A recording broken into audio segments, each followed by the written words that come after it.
There's no point in which I'm done. I mean, yeah, I can reach a great goal, but the minute that I think that I'm done, I'm done. There's always something else to learn. Best ever listeners, before we get into today's episode, I want to mention Trevor McGregor. Trevor is a real estate results coach. I've been paying him and working with him for years now. He actually is responsible for giving me the idea to do a podcast. So it's not only about transactions that he gives advice on how to find more deals, how to make more money, but also how to build a holistic plan around your real estate entrepreneurship endeavors. That's what I love about working with Trevor, that and being held accountable for what I say I'm going to do and actually making sure that I follow through and do it. I feel like I'm a pretty results-oriented, accountable kind of person, but it's always nice to have someone who's there guiding you along the way and giving you strategy as well as psychology tips for how to deal with, the things that come up as a real estate entrepreneur. Trevor has made a wonderful offer for the best ever listeners, and that is that he's offering a free coaching session. Go to coachwithtrevor.com. That's coachwithtrevor.com. Highly recommend him. I've worked with him before. I'm currently working with him right now as my business, as my real estate investing coach. Highly recommend you do the same. Take him up on his offer. Get a free coaching session. coachwithtrevor.com. Hi, best ever listeners. Welcome to the best real estate investing advice ever show. I'm Joe Fairless, and I hope you're having a best ever weekend. And today, because it is Sunday, we're going to do a special segment called Skill Set Sunday, where we help you with a specific skill that you'll need in order to become an even more successful real estate investing professional, entrepreneur, and business person. We're going to talk today about how to go from an employee mindset to an entrepreneurial mindset.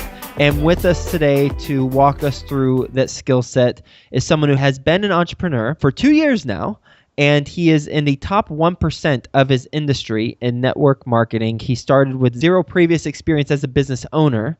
And now he, as I mentioned, he's in top 1% of his industry. He created $60,000 in residual income this past year, and he's 2 months away from becoming job optional. Based in Phoenix, Arizona, please welcome to the show, Ivan Leger. How you doing, Ivan?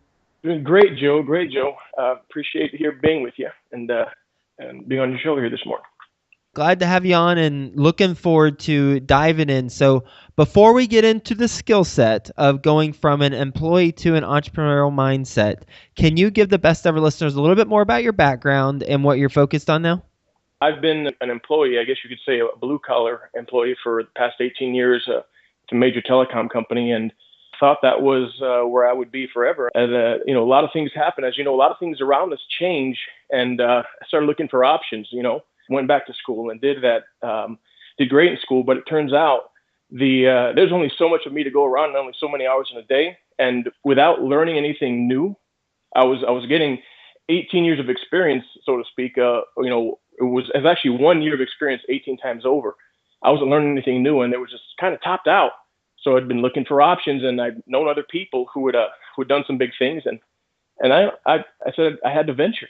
I had to venture and do something different, and we've changed everything since then. It's pretty funny to look back at the whole story and how fast this all happened.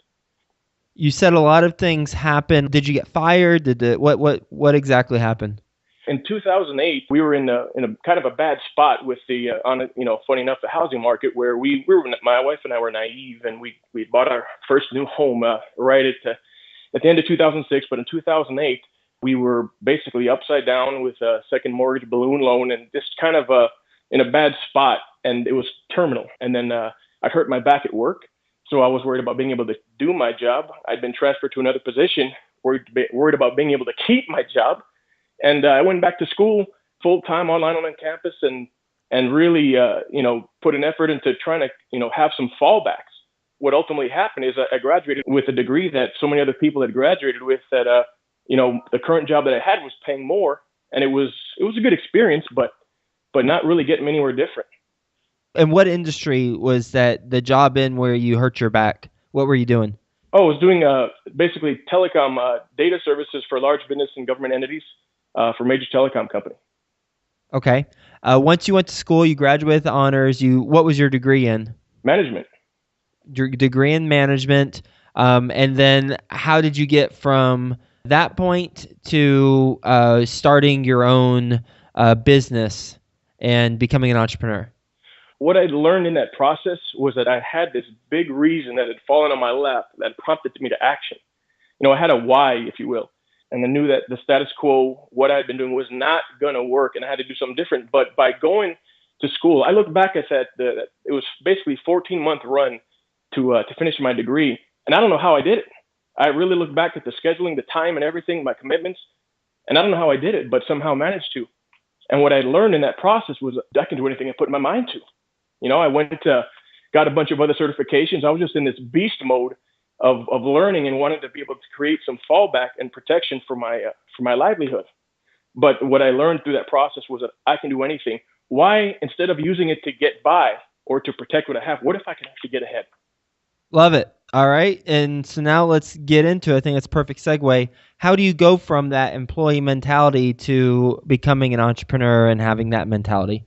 There's a lot to try and compress here, but if I had to, as I look back on this process, I mean, there's nothing new under the sun. It's just applying true principles, but having them made relevant to you is really the biggest difference, or rather, that's the biggest difference it made for me. Basically, I needed to go from this dependent mindset where everything that my employer does determines so much of what happens to me. And if they only would do this, then I could do this, or I would do this if they would do this. This kind of just like so many things, life happening to me, to go to this mindset where I can become a little bit more independent thinking. And what I had to do there, well, one, find a mentor, someone who'd kind of been through the minefield, if you will, and had all their limbs intact, and then start getting educated, and basically financial education, personal development, professional development, leadership, whatnot. And, things like understanding leverage, the cash flow quadrant, macroeconomics and money, the power of compounding, long-term vision, delayed gratification, and the idea of investing in myself. Those are all things that, as an employee, didn't seem relevant because all I could do is work more hours in a day to be able to make more money. But when I had a mentor who had fruit on the tree, who was willing to show me what he did and find a way to make it relevant to me, all of a sudden the wheels started turning. How did you find the mentor? Well, that's when I got into to networking. Basically, I'd known I'd wanted to have some kind of business. I'd known I was looking for something, but what would it be? I mean, I was not a salesperson. I didn't like the idea of selling anything, honestly. But I respected business owners, and I read a book. Thinking back on it now, I'm not sure the exact title, but basically said that if that you can do really well and prosper in a home-based business if you're relentless. And my mom, funny enough, always told me that I was relentless. So I'm like, okay, I can do relentless. So so I was introduced to some information. Honestly, it was an education that lit me up, and that's when I met my mentor, Rob Robson. First started studying these concepts just for interest, my own interest. But I was like, gosh, people need to know this, and then I had a passion for it. So I decided to join them, and I was joining Life Leadership. And so what do you sell right now? Well, what we specialize in is financial education, financial development, professional development, and personal development. It's the self-directed education to help people get what it is that they want, rather than it being an education that you graduate from with a job and a student loan. You can graduate to freedom if you have the right thinking. How is that curriculum developed? Where I go for that sort of stuff is Tony Robbins or someone like that. Who's developing on your side? Well, we've got actually in the top list of by according to Inc. magazine, it was top 50 management and leadership experts in the world. John C. Maxwell being at the top of that, and Tony Robbins being in there as well. Two of our founders are actually in that same list. That would be Orrin Woodward and Chris Brady, number 20 and number 39 respectively. So we've got some great leaders, and we also incorporate the material from all the best. It's honestly, it's not. It's just kind of a clearinghouse for the best development information out there. And honestly, I sincerely didn't come on here to try and promote and to teach my business, but it's all kind of relevant and kind of mixed in there. So let's talk about that mentality. You said it's applying proven principles and making them relevant to you. You said first find the mentor, then get educated. Is there anything else we need to know as far as going from an employee to an entrepreneurial mindset? Oh, absolutely. I mean, this is where the education begins. There's no end to it. There's no point in which I'm done. I mean, yeah, I can reach a great goal, but the minute that I think that I'm done, I'm done. There's always something else to learn, and I don't think that ever ends. But one of the most important things for me was this concept of defining, learning, and then doing. You've got to define what you want. What does success look like for me? Not what is the life that I ended up with that happened. What did I really want? What do I want? And when my mentor asked me that question, and I'm like, I don't know. I guess to be happy and to not be so tight for time and money. And he was absolutely, but that's kind of what a lot of broke people say. That's what he told me.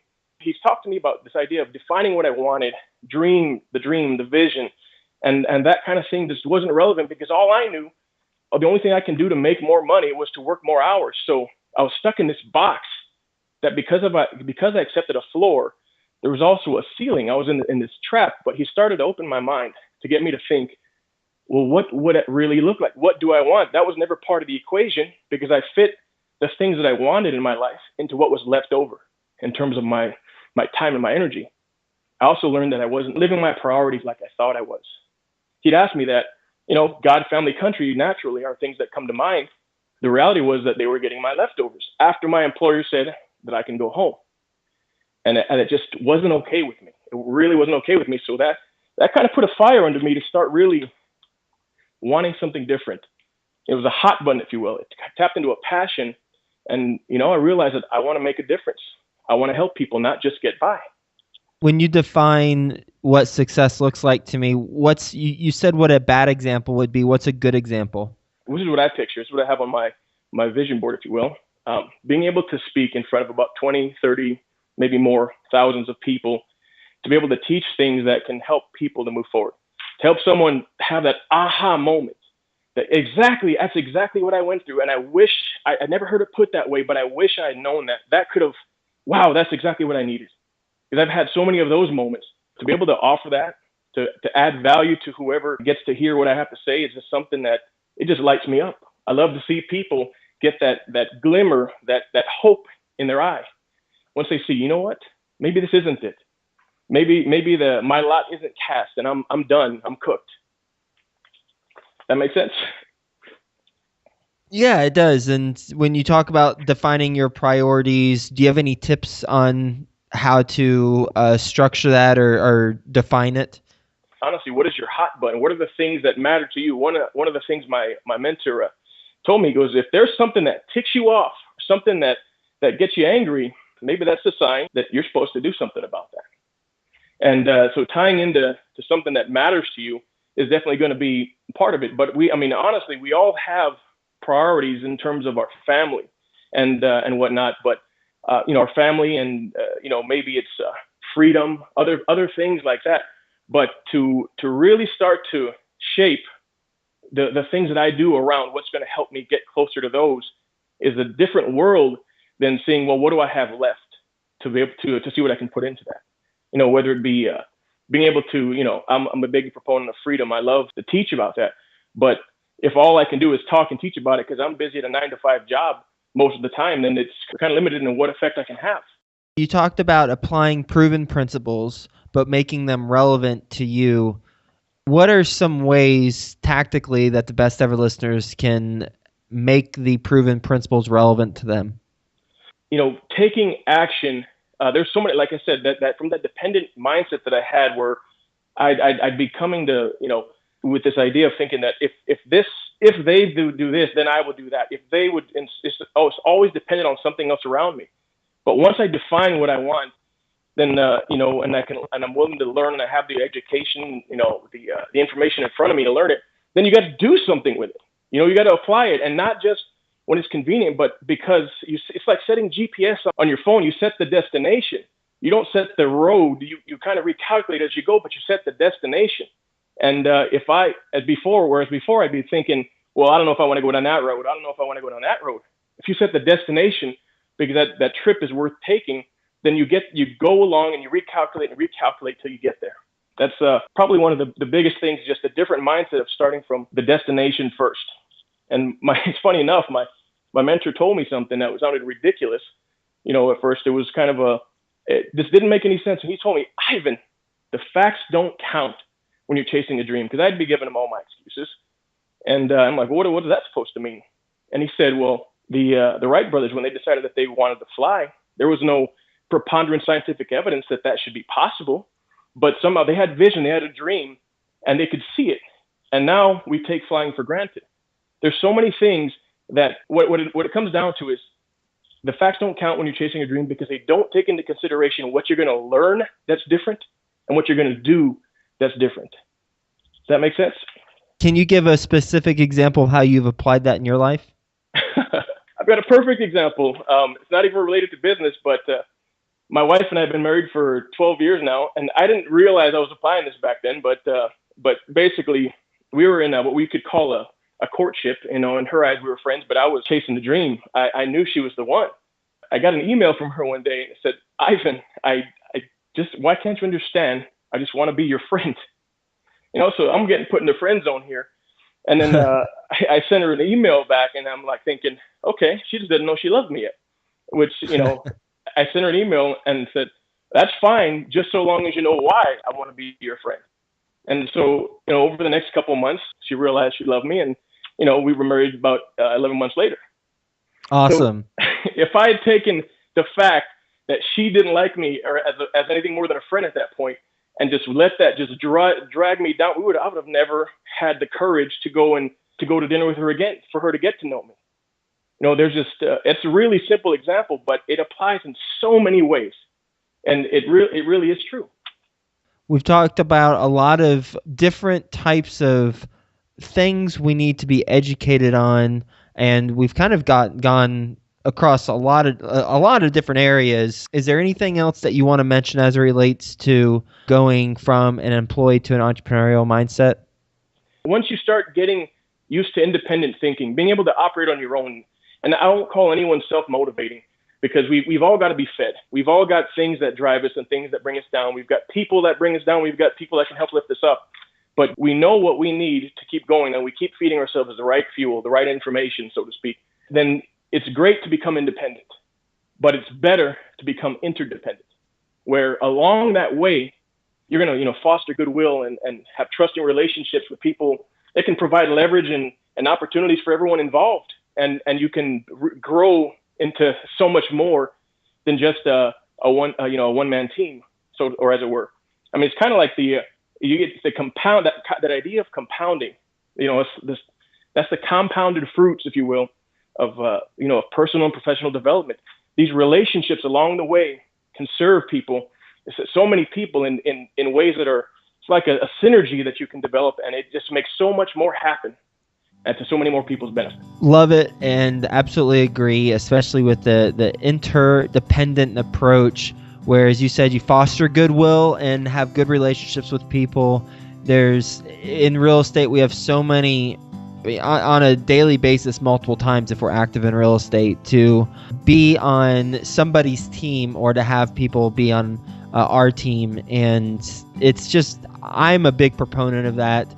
Some people try and have success kind of in isolation, but boy, is it tough and quite frankly, almost impossible, especially with real estate. So really glad that you mentioned that. And as far as, I love the facts don't count when you're chasing a dream. You and your wife are an example of that. And I like how you kind of added on to that, where they don't take into consideration what you learn and what you do that's different. Because at first look, it might seem to others impossible, but that doesn't take into account, as you said, what you personally are going to learn.